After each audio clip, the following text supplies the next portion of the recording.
Off a two-day meeting. Join us now, Greg Fleming, Rockefeller Capital Management President and CEO. We had the Fed survey that Leisman brought us earlier, Greg, and there are definitely some ratcheting down of GDP expectations, which I think goes along with your thinking as well for, I guess, a variety of reasons. You make an interesting point that the real inflation could come when we do onshore everything, and the labor and everything else that be careful what you wish for. Although Scott Bessent said, look, the American dream isn't a cheap widescreen TV.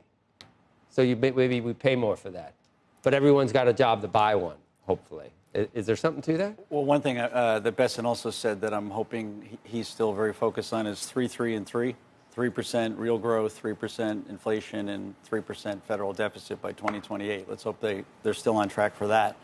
But, you know, one of the things about the Fed now, Joe, if we're talking about the Fed, and that's partly the inflation topic, it's interesting that they are on hold, and they're going to need to be on hold now until they see what happens from the events that have been put in motion. So where will the tariffs end, and how much inflation does that cause? How much weakness do we have in the economy from the uncertainty, which you all are seeing every day, both business and consumer now? Some of the more recent polls on the consumer side show the consumers may be starting to pull back, or that's in the early stages. So if you're the Fed now, you are truly data dependent with no ability really to move ahead of it because you don't know what the it is because it's a completely unique time. Meaning that there aren't going to be cuts that come anytime soon because they're waiting to see what happens? I'd be surprised if there were, right? Because they've got to worry about inflation has been on the right trajectory coming down, but there's still more work to be done there. If tariffs end up in a more robust spot and there's inflation from inflationary pressure there, you've got that on one side. And then how much does the economy weaken? You know, how much flack, in the labor market, slack in the labor market, thank you, that do we have? So they're going to be balancing those two things, but they've got to watch the data on both sides before I think they can move. So I would expect them to be on hold for some time here. To get to 3, 3, and 3 seems like would cause a lot of near-term issues that if you want to get there, maybe you're okay with some of this. You also pointed out we had 2 big years. This is not unexpected, a 10% correction probably. If it was caused by some of these, whatever you want to call them, tough love that we're getting, whether it's from Doge or whatever you want to look at, are you in support of some of this stuff, even if it causes some near-term turmoil, tariffs even? Well, let me give one answer on the history, and then I'll come back to the, what I'm in support of. In 98 and 99, and, we were here, you had the 2 best back-to-back years in history until 23-24. And they were roughly similar in terms of the magnitude. The market was up about 50%, a little more than over the 2 years. And that's what we had in 23-24. So coming out of 2 years like that, you're going to see more volatility. This time, unlike that time, 2000 was the election year. Here you had the administration change. And whatever new administration comes in, there's going to be new policies. So you would expect to see more volatility in 2025 coming in just because of what happened in the last couple of years and the new administration. So again, that's something for people to keep in mind here. The other thing that people need to keep in mind is that the market in the last 2 years, if you take out the 7 stocks that we spent so much time talking about, the market's up each of those 2 years about 9 or 10%. And if you take those stocks out now, the market S&P is roughly flat. So, there's been a lot of talk in the last few weeks about the major correction in the market and angst about the market. But there really isn't, when you look at the numbers, as much going on yet as people, I think, are talking about. So it's important to keep it in context. On the policy side, we've talked about this at length here. The federal budget deficit has got to be cut. And the statistic I've been talking about recently, if you go back to 1945, receipts as a percentage of GDP have averaged 17% a year.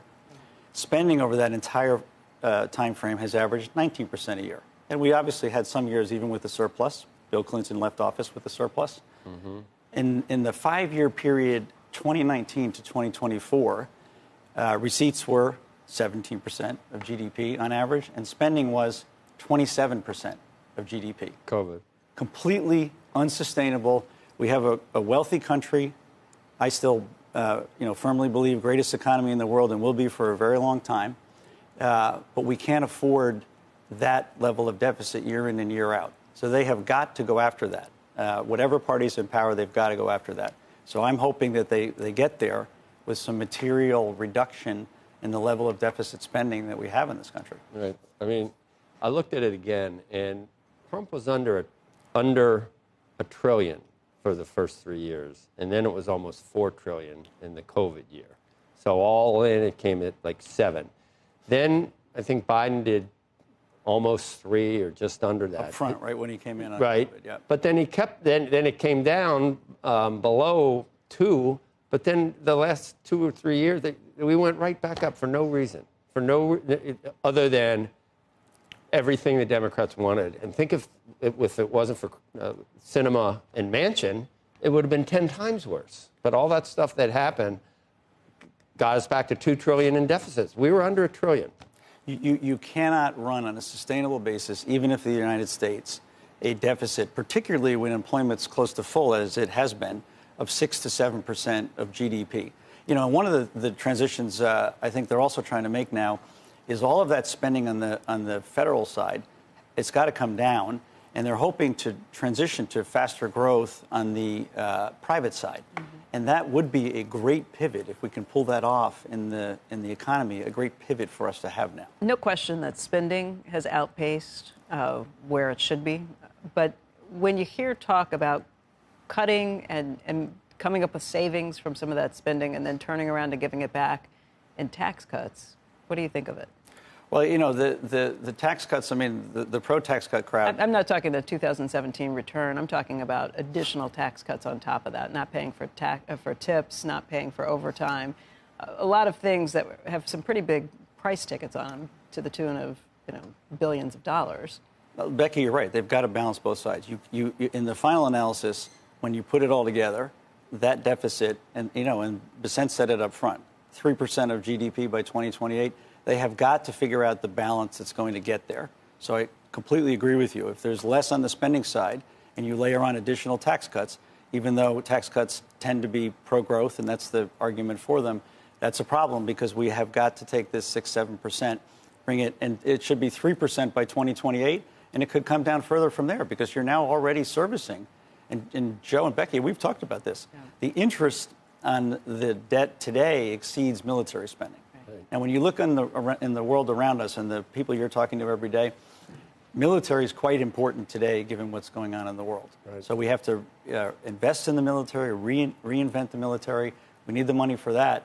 Spending more on interest on debt than military is, again, another national challenge. And we're not talking about crazy interest rates at this point, below 5%. We're not. We're talking about more normalized interest rates. Right. If we get enough weakness, maybe they come down. But they'll probably come down more like they have historically as opposed to what we saw, 4 or 5 years ago. So the interest costs on this enormous federal debt are going to stay very high.